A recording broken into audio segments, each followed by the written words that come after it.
Hi everyone, I'm Chris from the Orpington congregation. I've been tasked with going over Hebrews 10, 19-25, a few verses that are encouraging and have a do and a don't tucked away at the end of them.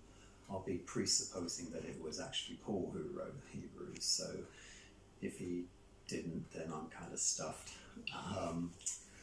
Coincidentally, there was a question I got on social media a week ago which posed what kind of bit from the New Testament would you be referring to if you were sharing your faith with a Jewish person. I'm talking about a Jewish person who's been immersed in Judaism and gone to a Jewish school, etc.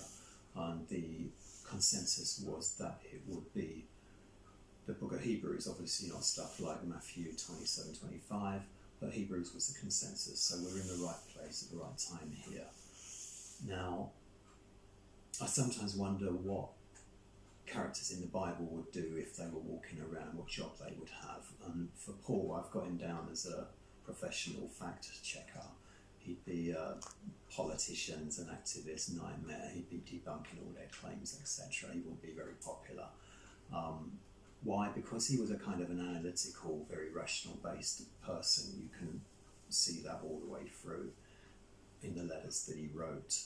And I'm thinking, what at one time he thought to himself, what if I had never been on that road to Damascus? What if I'd never been blinded by the light? How would God have got under my radar? How would God have got through to me if that was the case? Now, a few years back, I read an article and it was about a whole bunch of celebrities getting together and writing letters to their imaginary 16-year-old selves if they could go back in time and deliver a letter. And as you can imagine, they were much of the same. They would tell their 16-year-old selves how wonderful you are, how brilliant you are, how to hang on in there and things will get better, etc. And what if Paul did something similar to that? He wrote a letter to his 16-year-old self, let's say. He was, after all, as far as I'm aware, the only possible who referred to himself as a Hebrew. And here we get a letter to the Hebrews, so maybe it's not so far out, in which case he was writing a letter to his 16-year-old self 2,000 years before Stephen Fry did, which makes sense to me. If he did do that, what kind of vital, important thing would he want his 16-year-old self to know? And of course, it's all about Jesus. Now, those who know me know that my big hero, my all-time guy, drum roll, is Springsteen, and one of his more better-known songs, apart from Blinded by the Light, is called Tougher Than the Rest. And in Hebrews, Jesus is tougher than the rest. You've got your high priests, well, he's tougher than them.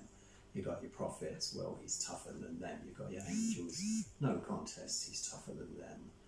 And being as that is the case, then Jesus can do things, can achieve things that the prophets, the angels, the high priest could never do. He can rescue you, he can deliver you, he can fix things for you, he can break chains for you, and that's what Hebrews is basically all about.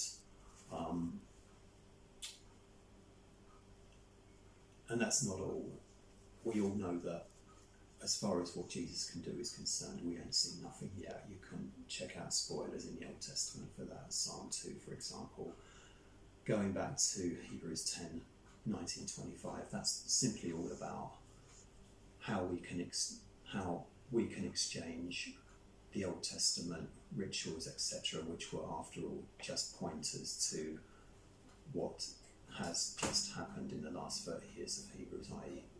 those pointers have come to fruition. Jesus has shown up and everything is different now. Our faith is counted instead of the rituals. We can get cleaned up. Our God is faithful and we can encourage each other. So read it, and thanks for listening. Bye.